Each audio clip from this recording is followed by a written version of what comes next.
Hello, and welcome to A New Kind of Dialogue, the podcast. I'm Jane Ball, co-founder of Dialogue Associates, along with Peter Garrett. In this podcast, we aim to bring the concept of dialogue into your life and the way you work. And we're doing this by exploring the chapters of Peter's book, A New Kind of Dialogue. In today's episode, we dig deeper into dialogue's value in a prison setting. By now, dialogue had become a firm fixture at HMP Whitemoor, and its benefits were clear. As we reflect on how the practice developed at Whitemoor over time, we also look at how it was brought into another maximum security prison, HMP Lartin. Keep listening to hear the questions of Harold Clarke, former Director of Corrections in Virginia, who's run statewide departments for corrections for over 33 years. For now, let's dive deeper into Chapter 11, Dialogue as a Cultural Intervention. Peter, as we ended the last episode, you were deep into dialogue within Whitemoor Prison here in the UK. Just to give the listeners an idea of just how much experience you were getting, can you describe to us your weekly routine at that point? Yes. So by the maybe second year, I guess, I was travelling to Whitemoor every Tuesday, which is a significant drive. Actually, I used to leave on a Monday, going to London. I began a weekly dialogue group with members of the public in London, and that was a really good dialogue. I was still unemployed at this point, I mentioned, but diving a bit more deeply into the dialogue work, which had been part-time. So I met in Kensington in the evening with a group of about 25 people every week. Stayed overnight with my good friend, my dentist, Greg Gussain, on his sofa bed. Then I'd drive into Whitemoor and do the dialogue group in the morning with that original group. Eligible for that group were half the people in the prison. They were the violent offenders. So they were which is why descriptions were so violent. They were drug dealers, but also hitmen and murderers and so on. So it was a fairly straight, out in the open, forceful kind of group, which I later began a dialogue group for the other half of the prison. That was sex offenders who were called vulnerable prisoners. Most vulnerable prisoners in that case were sex offenders and vulnerable to assault from the other members in the prison. So in the afternoon, I would then run a similar dialogue with a sex offender group. And then eventually I decided to go a bit further. And in the evening, I did a smaller dialogue group on the residential wing. That was with serial murderers and serial rapists. So this was a little away from my time in the bush. This was getting deeper into the nature of the civilized world and its distortions. And then I would drive back, but Dave, the probation officer who had gone back to Cambridge, I set up with him a joint venture where we began a community dialogue. And these were for people who come out of prison, and half the participants were on parole, and we agreed with the court that rather, as well as or instead of reporting to probation, they could come to a dialogue group to meet their terms of release. So half the group were offenders on parole and half were members of the public. They were ordinary people like you or me if we're ordinary, but firemen and secretaries and retired women and so on. And the idea was to learn from each other. That was on a Thursday. So I had 5 groups running every week. When David Bones arrived, I never wrote anything. But now this was quite a lot to take into my own psyche and to deal with it. I had no support. So what I did was I recorded everything. I've still got those records in Lever Arch files, or most of them. Okay, there's a number of things you've said in that kind of those comments, so I just want to unpack them a bit. First of all, within the prison, those 3 different groupings, did you find that the same principles of facilitating a dialogue worked for all of those groupings, or were you refining what you were doing for the different participants? It was experimental all the time. So dialogue doesn't work unless people regularly come. So there's a bit of how do you keep a live dialogue working? And that's adaptive and is partly on ensuring that you get the right people in there, keeping it open and so on. And there are always challenges to it. And I mentioned a few, but there are challenges from prisoners themselves. I give you one example. I had a man who was a bit fearsome, dreadlocks, quite strong, forceful guy who decided to come with the freedom of movement in his underpants, his briefs, with a dressing gown on to the group. Whereas everybody else is fully dressed, he's not fully dressed. And there were a couple of women in the group, one who was a psychologist and another woman. So to say to him, sorry, you can't be here, and says, sorry, I'm not going. This kind of standoff, first privately and then publicly with the whole group and so on. So I held my ground and he duly went and came back. But there's, how do you get the first group going? Then it was clear that what the thing we were doing related to the condition of the whole prison. So we needed to extend into the second part of the other half of the prison, which are the vulnerable prisoners. And the advice was, don't try and do that. The first group will fall apart. They won't accept that you're happy to talk openly with sex offenders. We did start, or I did start the other group, and the first group carried on fine. So once we began the second group, very different kind of people. Whereas it's open out and in your face with the first group, the source of the problem was what they couldn't talk about. Once they got to talk about that, they were fine. With the vulnerable prisoners, it was concealed. There was a lot of innuendo and hidden stuff. They're generally more difficult people to deal with. But I learned more facilitative skills there on how to deal with that. And I learned that if you don't know what to do, the best thing is to tell everybody what you think is happening. Okay, right out in the open. Don't hide yourself as well. Okay, this is what I think's happening. I had one man who came who was just swearing, rude, unpleasant, continuously. In the end, I had to say, I don't know what to do here. The way you're behaving, we cannot sustain a dialogue. But I believe that each person should have the space to say what they want to say and want to contribute. I don't know how to resolve this. And lo and behold, you find other people start to help, other people come in with their ideas, and it was resolved by the whole group working together. Didn't close the man down, but changed his language and changed his attitude significantly.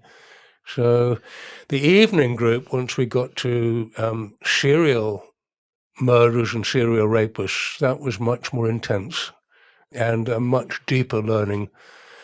But it was taking it from being a group you joined to being what's happening every day, all the time in the prison. So we were in a room where other people, basically at home by their shells, could see through the window what was happening. That, again, we got the hardest offenders, and again, that limited who would come, which is why we ended up with the group we had. But I learned a lot from that, and the basic inquiry was about whether people are evil or not, because these people couldn't be termed otherwise, yet what does that mean? And of course I learned a lot about inquiry. I'd mentioned that you can't be violent when you're inquiring. Well, these people had been so interrogated, they knew how to not inquire and how to hide an inquiry or how to make it look like an inquiry that wasn't. And I realized it's not about pressing them, it's about openly inquiring yourself. So I would raise questions that I would inquire into, that they would inquire into as well. And that brought out a kind of innocence. It was the genuine question is from an innocent place. It's the loaded question which is from a guilty place. It's loaded to try and hide things or promote things. That's a big difference between advocacy, which has predetermined where it's going to go, an inquiry which doesn't know. And if you can, with people, everybody, but them in particular, get to inquiry, you start to find a common place of innocence and grow that. And that was a very profoundly interesting experience. And then the community was different. But I couldn't maintain that for more than a couple of years. It was beyond what was realistic to manage all those groups. Yeah, so you were working with every different subgroup of the men who were imprisoned there. You were working with all of those in a way that few people would, presumably. And the staff, to some degree. So I was meeting with staff separately and with the management, and with every time they changed over the senior executive group with them as well. It was becoming an intervention in the whole system. What was going on inside you?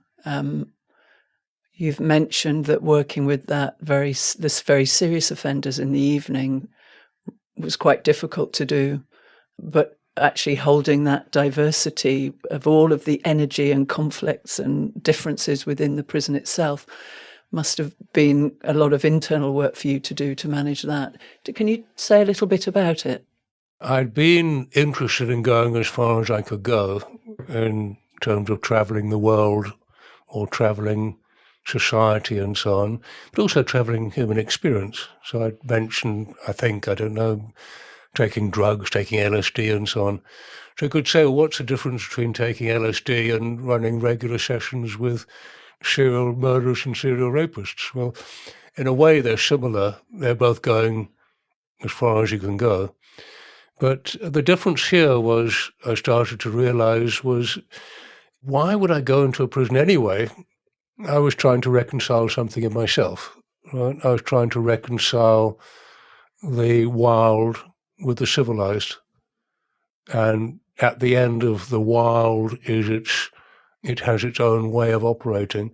The end of the civilized is this very tough and abusive criminal element. So I was running the gauntlet of the lot.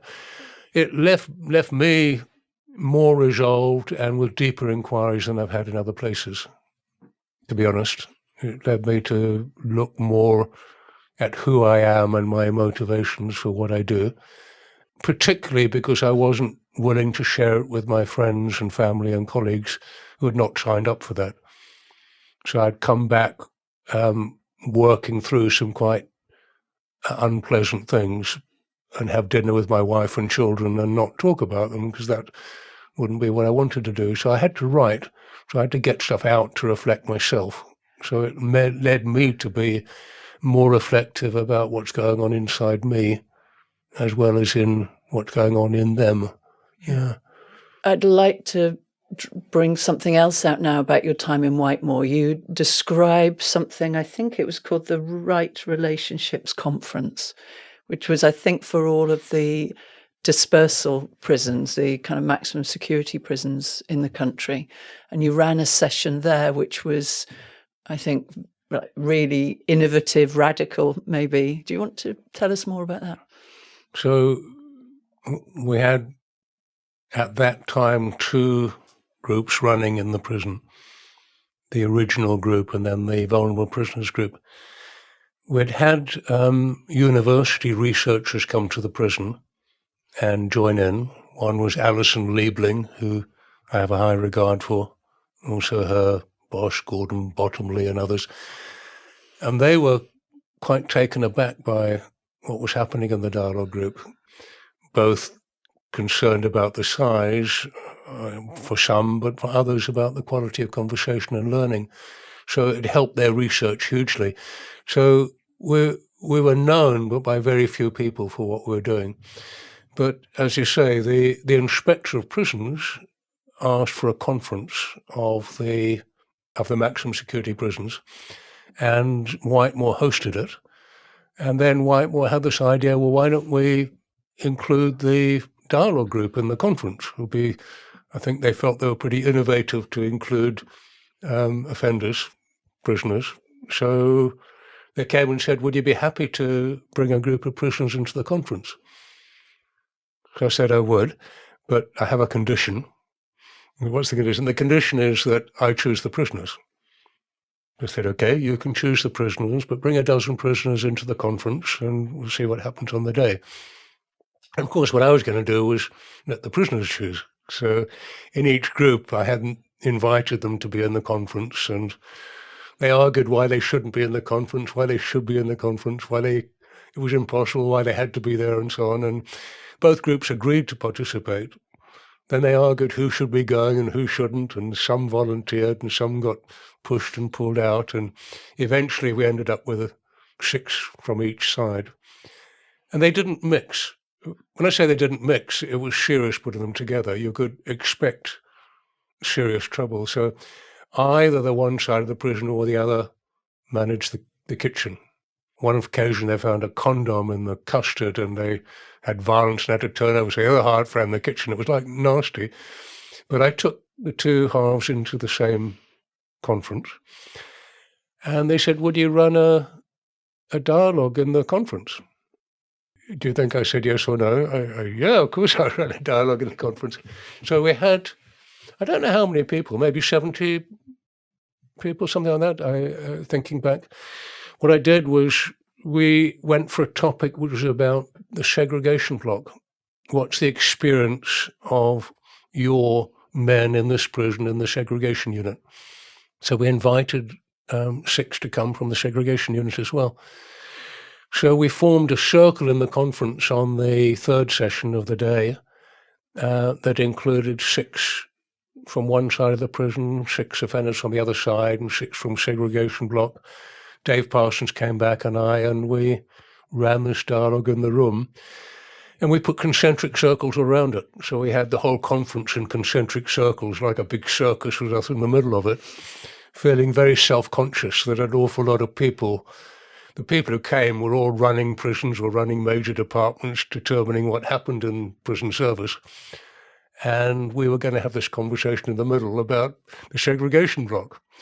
And just to emphasise for people who don't know prisons, that this is really a massive deal to bring together these 2 groups of prisoners and prisoners out of the segregation block to be together, and to be doing that in front of 70 of the great and good of the prison service was quite a kind of high-stakes situation. You could call it high stakes. So as we begin the day, one of the senior people comes along to me and says, I think we have to change prisoners.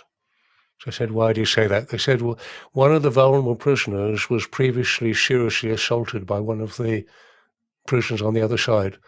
So I don't think you can have them in the room at the same time. So I said, well, I think what you said was it's my choice who comes. I said, we did. So I said, we'll stay with what we got.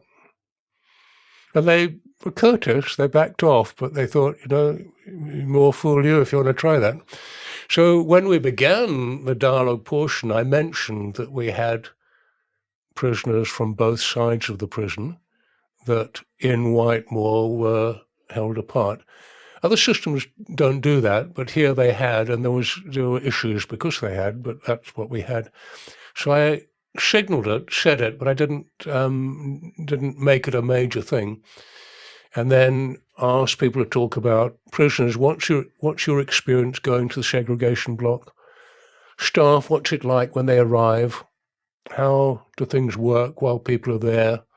How does it help or not help people? What happens when they leave? And people had a lot to say. There were deep feelings about the segregation block symbolises the pits, the kind of black end of the system. This is where you go when everything's failed, and they were used to dirty process and so on in there. So this was heavy duty. After about 6 or 7 minutes, I was unaware there was anybody in the room apart from those of us in the centre of the circle. It was kind of like, this was not a performance. This was a genuine engagement of some weight. We closed. We didn't have time. I mean, it was good. We'd closed. We didn't have enough time to have questions, but it had a big impact on that conference. The interesting thing was the prisoners were so articulate. Whenever there was a question from the man who headed up security for the whole prison service, any participant got a question, It was the prisoners who were asking the questions. In the end, he had to say, anybody apart from a prisoner got a question. And later they wrote to me and said, these guys have really learnt something. They become articulate. Said, we have to get our staff into this. This is very impressive. You mentioned earlier about a dialogue group you began in the community. Right. It's quite a jump from Whitemoor. What was different in that setting? So community seemed softer. It wasn't. We had people on parole from crime families and so on who had a lot of coercion behind them. It seemed softer.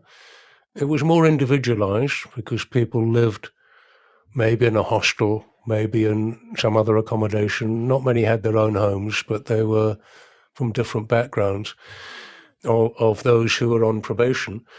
And then there were the members of the public who were involved.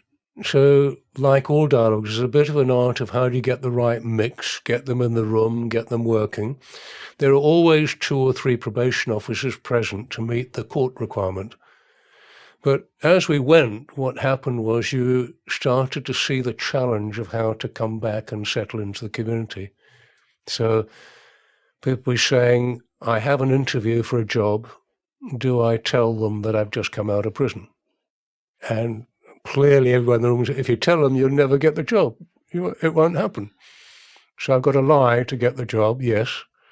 And what happens when they do find out? Most of them will fire you straight away. These are not idle questions. If I don't get money, I'm battling to manage. The one young woman who I really enjoyed had a heroin habit, and so she'd had her children taken away from her.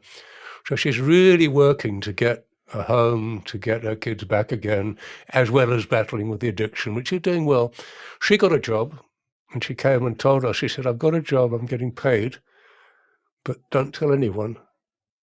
I'm thinking, well, everybody's so proud for her, but won't tell anyone. My boyfriend will take my money away straight away if he knows I've got any. So you think, how is she going to get back on her feet and get her kids back? So you felt these raw things. But then the members of the community were the same. One was a retired woman. We were talking away, and one guy said, well, a month ago I stole a car. She said, you stole a car? And in the prison, people would be, okay, so you're a car thief. But this older woman was just outraged. You stole somebody's car? She said, yes. He said, you know what happened when somebody stole my car? No. He said, my granddaughter was outside the school on the pavement for hours. I couldn't go and get it, just stole the car. This outrage of this retired woman really had impact. Right. Later on, her cat died, and you could almost see the guy who stole the car crying because her cat had died. It opened up the fact that these are real people, that there's a connection between what you do and other people. It's one interrelated system. But also it was much closer because members of the public would see the offenders in the post office or whatever. So this is not, I'll go and be interested in a prison, then I'll go back home and tell my friends about it. This is in my community. Here are these people trying to reestablish. So that idea, again, that everybody learns, although nobody teaches, that we say it how we think it is, and we start to discover a bit more about our own understanding and about other people and about how to live together well. At the same time as all of this, just as well, you were not having to go to work in the property development office, but you were approached by another prison, by Lartin prison, another maximum security prison, and you ran some groups in there that was similar to the Whitemoor groups, I think. But the bit I'd like to pick up on in that story is where you started to do more intervention work within Lartin. Could you first of all say for our listeners how thinking of dialogue as intervention is different from facilitating groups as you've done for a number of years? So running a dialogue group can have great benefit for the participants, and I believe all the ones I did, did have benefit for the participants themselves. So it did help people on parole settle into the community. It did help the public understand what you do when you run out of money. It did help people with a long sentence work out how to manage it. What comes then, a bit like the acorn and the oak tree, really, is you realise you're starting to affect the environment. So not only are we having a good dialogue group, but people are talking about it between 1 week and the next. The impact is coming back. People are describing what happened as a result.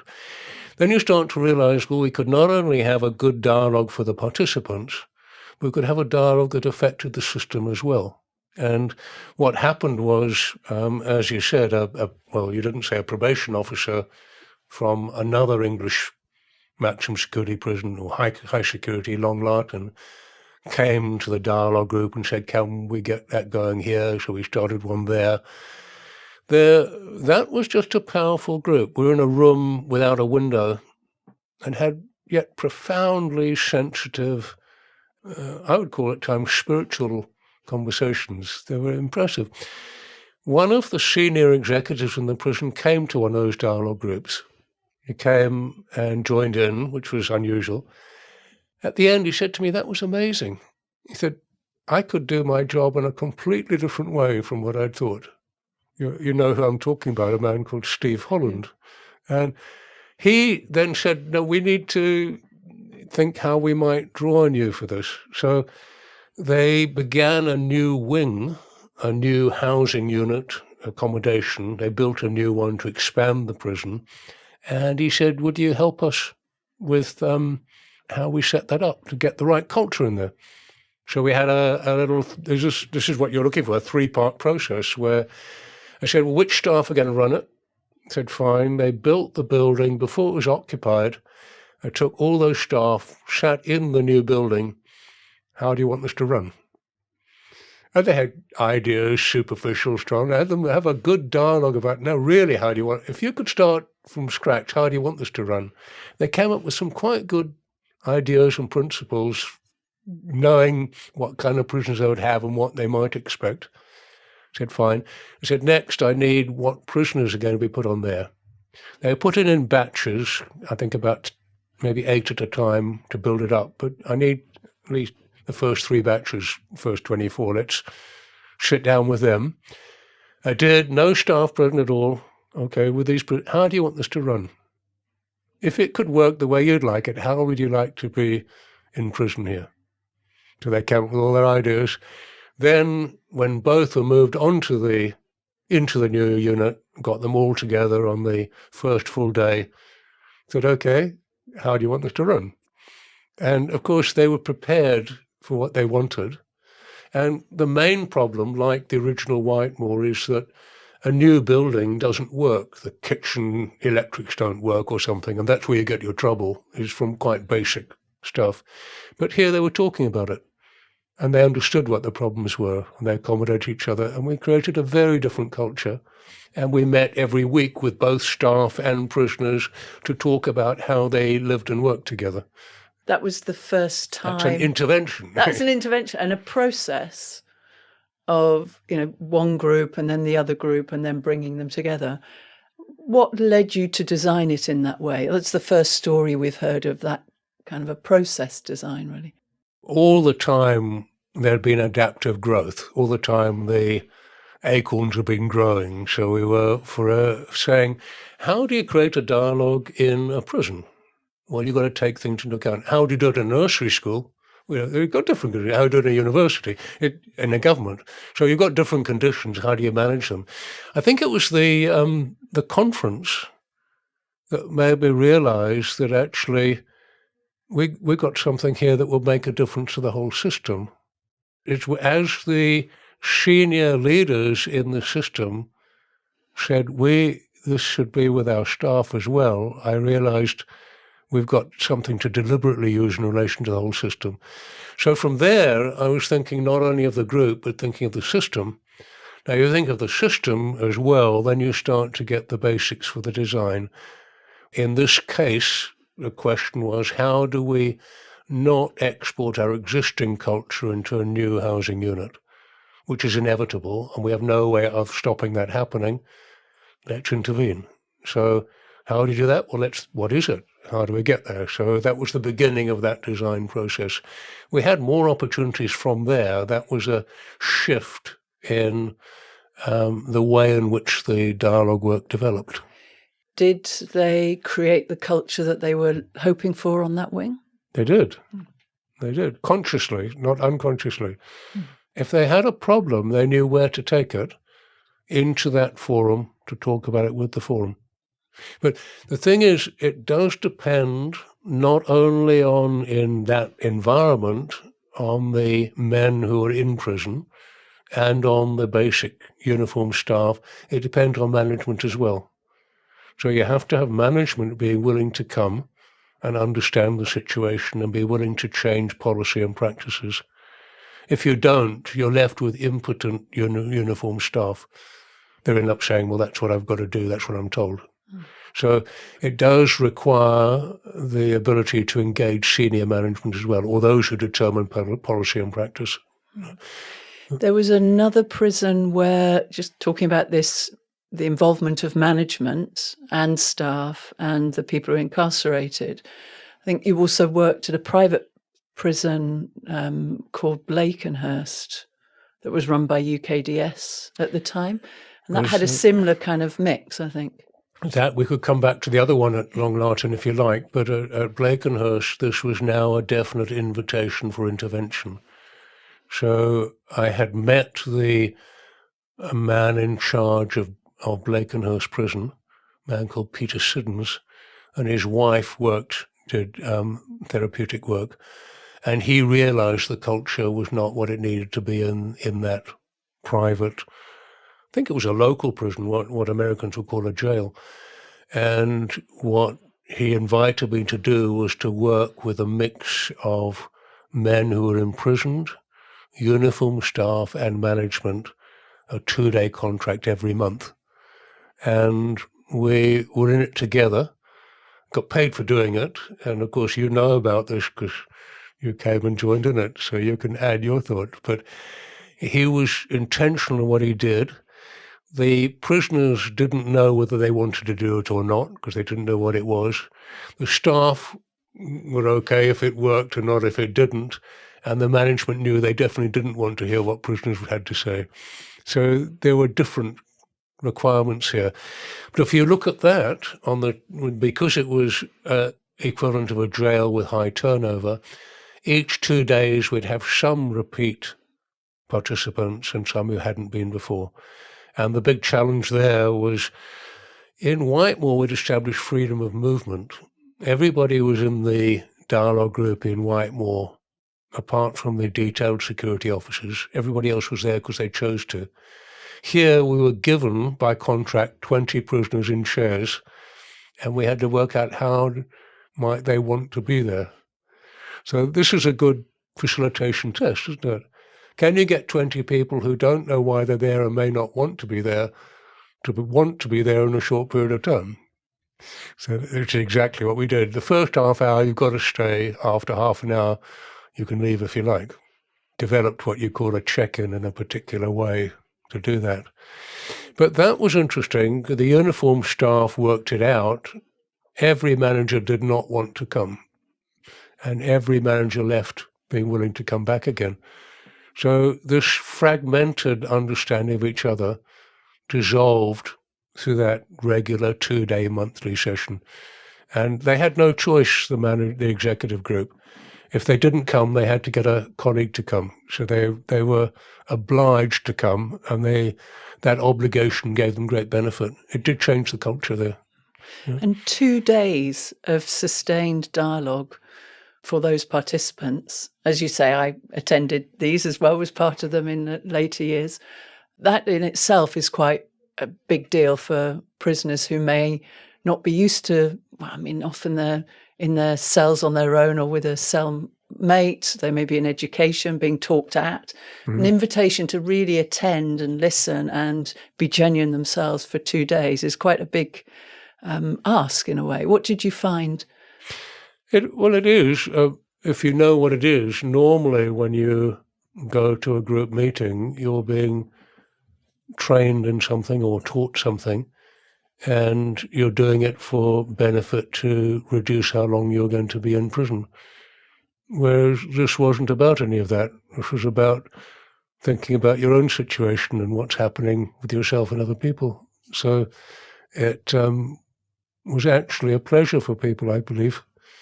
You'll know at one point we invited people to write poems about what had happened in their first day overnight.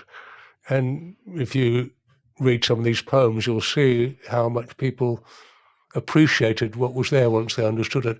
And gradually people told other people. So word of mouth, your reputation is a big thing to get this stuff to work. But it meant we were running then dialogues in Whitemoor Prison, running dialogues in Lartin in the community, now in Blakenhurst. So we then formed a little company and had a number of us working together. And that's where you got involved at Lartin. And that was the charity prison dialogue that I think you set up at that point. And I should probably say, because we haven't put this in any time frame, that the work in Whitemoor started, I think, in 1993, and we're now through to 2000 and the early 2000s, probably. Yes, it's there's a lot of work in those prisons. I also began a lot of other dialogue groups outside prison. Began one in Lancaster that's still running at the same time as I began in Whitemoor. Began various ones in London and elsewhere. Then maybe we should come then to the first intervention that we began together, which was on F Wing in Long Lartin. Do you want to say a little bit about that invitation? So I had back of me a good amount of experience from how we'd worked in Whitemoor. I would run the conference, I worked in the community, and now starting to do intervention work. And now this was the same man, Steve Holland, charged by the Inspector of Prisons to say, you've got different housing units. One of them is not called a segregation block, but it's become that. You're actually locking down people for very long periods of time who should be out and about in the prison, in education, in the gym, in workshops and so on. And as Inspector of Prisons, I'm saying you have a duty of care to these men that you're not meeting. So he has a report that he has to deal with, which is that the prison in this part has become a segregation unit, is not acceptable. What that means is long hours of imprisonment. It means a collection of tougher prisoners, and it means the staff. I don't know if John Wayne was that tough, but men who have a bit of a swagger and wouldn't mind bending the rules to make sure that this will work. And they had trouble. They had repeated incidents. In the end, people started lighting fires on in the building, which is a pretty dangerous thing to do if you're locked up. So the invitation was, would I consider starting a dialogue group on that wing, that housing unit? And I went and with an officer and banged on every door and invited every prisoner, 3-minute engagement to explain what a dialogue is and whether you should be at it. Some very unreceptive people, you can edit this if you choose, fuck off. Others come in, others reading the Bible, all sorts. And we got going. What we agreed, because of the conditions, was I asked to have just 10 prisoners, which is far fewer than I'd normally have for the first dialogue. And they were outraged by that idea and said we could have 4. So they were worried. So in the end, we did a compromise and said we'd have 6 prisoners. It was me, there was a psychologist, and I had just met you. You came along. I was quite impressed that you were you had the guts to come along and do it, not knowing what it was. We agreed the meeting room, and we duly came. I think we came into the prison at the same time. It was agreed the man in charge of that unit would be there for security along with his second in charge. His second in charge picked us up and he said, as we were walking over, he said, if there's trouble, I'm out of there. So what you mean is if there's trouble, you're not going to look after us, you're going to look after yourself. You got it. So we got to the meeting room, you may well remember, Jane, and when we got there, there wasn't a door. well, there had been a door last time we were there. So what happened to the door? He said, oh, we took it off its hinges because we're worried you might get barricaded in. Okay, all right, so we'll have the group without a door. So we come in and sit down, and he said, we got officers outside in case you have trouble. They're sitting, waiting. This kind of reminded me of later, much larger interventions where security were available in case there was trouble. But we began the dialogue. Interestingly, the same key conversation as we'd been having in the conference in Whitemoor. If I'm taken to segregation, the offenders wanted to be able to walk to segregation. They were being charged and taken. And the practice is you're bent up. Your arms are pushed behind you in a way that if you don't resist is not painful. If you do, is extremely painful. Feels like you're breaking your arm if you get it wrong.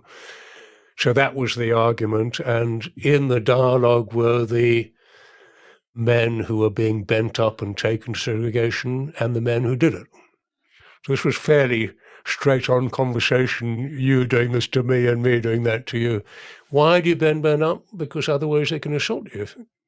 So this is non-negotiable, but misused can be very unpleasant. So as we went on this first little dialogue session, it was clearly getting out of hand. Like, people have strong emotions when in this situation, and clearly it was likely to come to blows, and that will close it down and be done.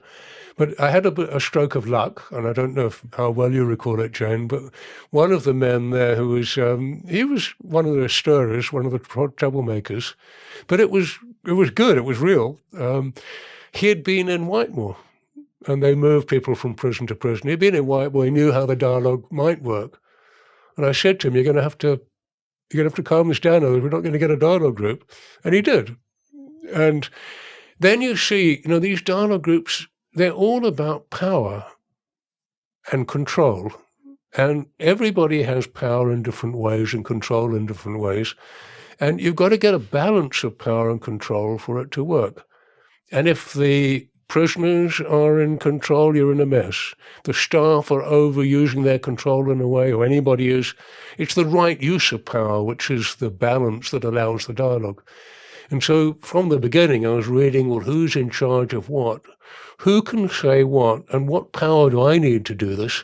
And how do I give that power away over time? Because you want the power to be all round. So that got us through that dialogue. There was no need for anybody to come in and help us. And we had a very good debrief where they said, wow, like, did you hear what was said? Did you think about that? What about that? And they got the idea, as Steve Holland had before, they could do it differently. We could do this differently. And they were back the next week, and on from there, and off we went, and eventually got decent numbers so we could have a real dialogue and get going. And of course, I kept working with you, and the intervention worked from there. Looking back at this, I mean, we're talking here probably of a period of 9 years, something like that, of prison work that we've been talking about last episode and this. What were the big kind of learnings or changes in the dialogue work over that period? The original dialogues with David Bohm were theoretical.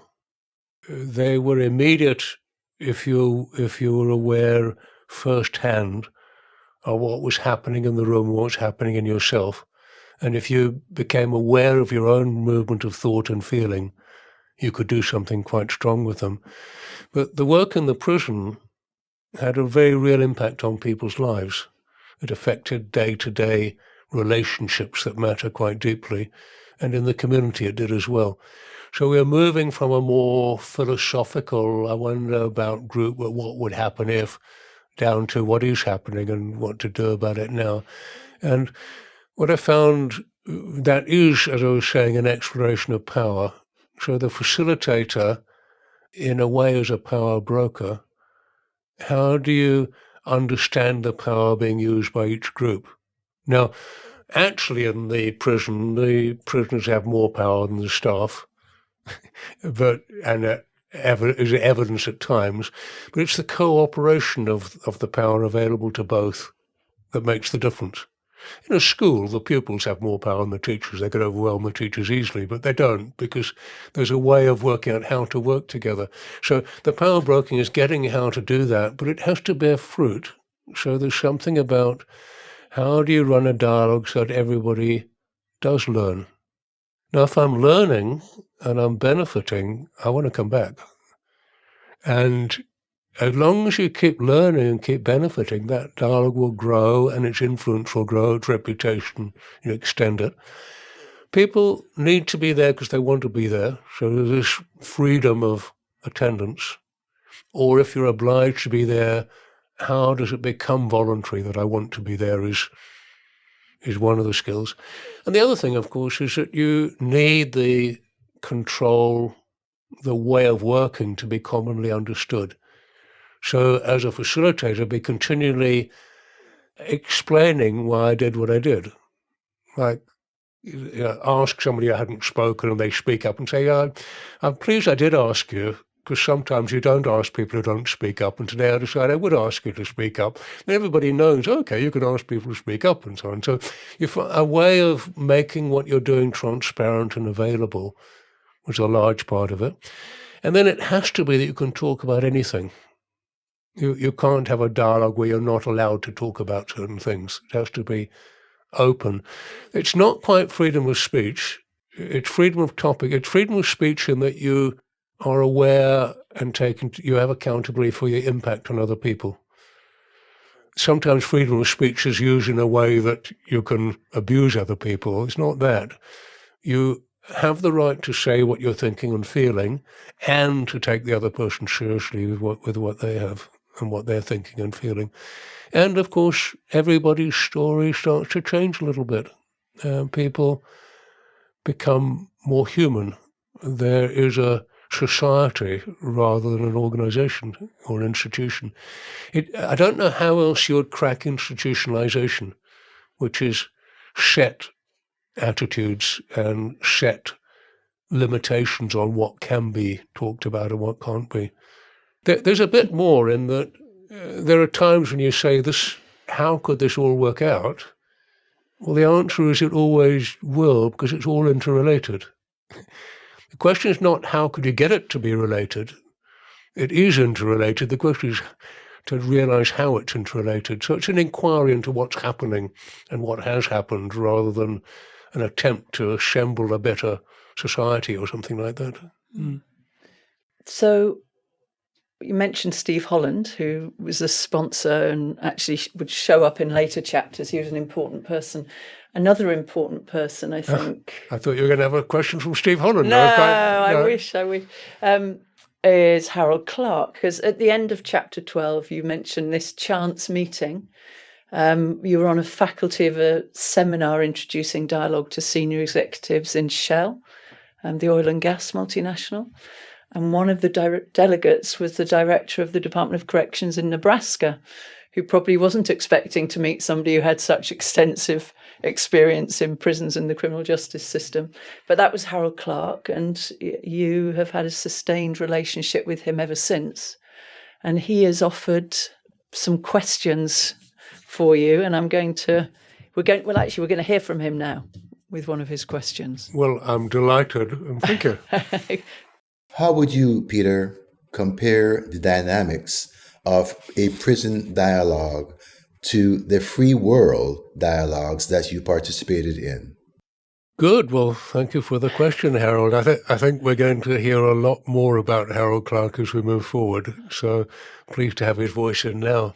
If I answer that question up until now, because we're kind of following a story of seeing how dialogue has emerged as it is, my experiences of dialogue outside and inside the prison, one of the differences is that in the dialogues outside the prison, they were happening every month in Lancaster, happening every week in London, happening occasionally on weekends and so on. These were issues that were taken up by individuals and thought through in terms of their own work and their own lives. So they took the experience of the dialogue. The big thing was a kind of flow, not the content so much as how did we get into this kind of, we hardly know each other and yet we're talking about things that are quite deep and important to us openly in a way that feels appropriate and helpful. How do we end up in that space was the kind of inquiry. And how does that work in my family and the way I'm developing my own field of activity or whatever it might be. So that was the nature of them, and they were very enriching to people. The difference in the prison was that there was a closed system. I didn't hear so much feedback from the open dialogues about where it went or what difference it made. I heard some and retained friendships with some and so on with people. But in the prison, there was a wall and there was an echo right back. So being a dialogue group and somebody had claimed something and a week later was proven that they hadn't, there were repercussions. And I think I described in there a man who had given some security information which was seen by other prisoners who then got threatened. He came to dialogue group to say, this is what really happened. So I'm effectively defending himself. And when I came the next week, he was in another prison, in hospital with a bad stab wound, but probably lived because he had come to the dialogue group. So there were repercussions. If somebody had a serious issue, it was talked about. Jimmy Robinson was talked about again and again and learnt from and realised and so on. So I never wrote anything after the dialogues with David Bohm that I recall. We did publish dialogue a proposal. From the first dialogue in the prison, I wrote notes every time. So I was aware that the feedback system was pretty close and pretty tight. Now, if you can define the area you're working with and get that feedback, then you can do real intervention work. And that's part of the big piece I felt that I realised. That was a difference for me. The work in the prisons opened up the real opportunity to do intervention work. And that intervention work we can talk about separately, then goes into commercial organisations, governmental organisations, migration, all sorts of areas. It's the same principles. So I had that opportunity in prisons. That's how it came about, and I'm grateful for it. And I appreciate the question, Harold. Thanks for listening to A New Kind of Dialogue, the podcast, with me, Jane Ball, and Peter Garrett. If you're inspired by any of our thoughts today, visit dialogue-associates.com to find out more. Leave a review and give the show a 5-star rating if you enjoyed it, and subscribe so you never miss an episode. Check out the show notes for extra information and links. Join us next time as we discuss chapter 12 to 15 of A New Kind of Dialogue, Encountering Organisations, where Peter and I begin taking dialogue into the business world.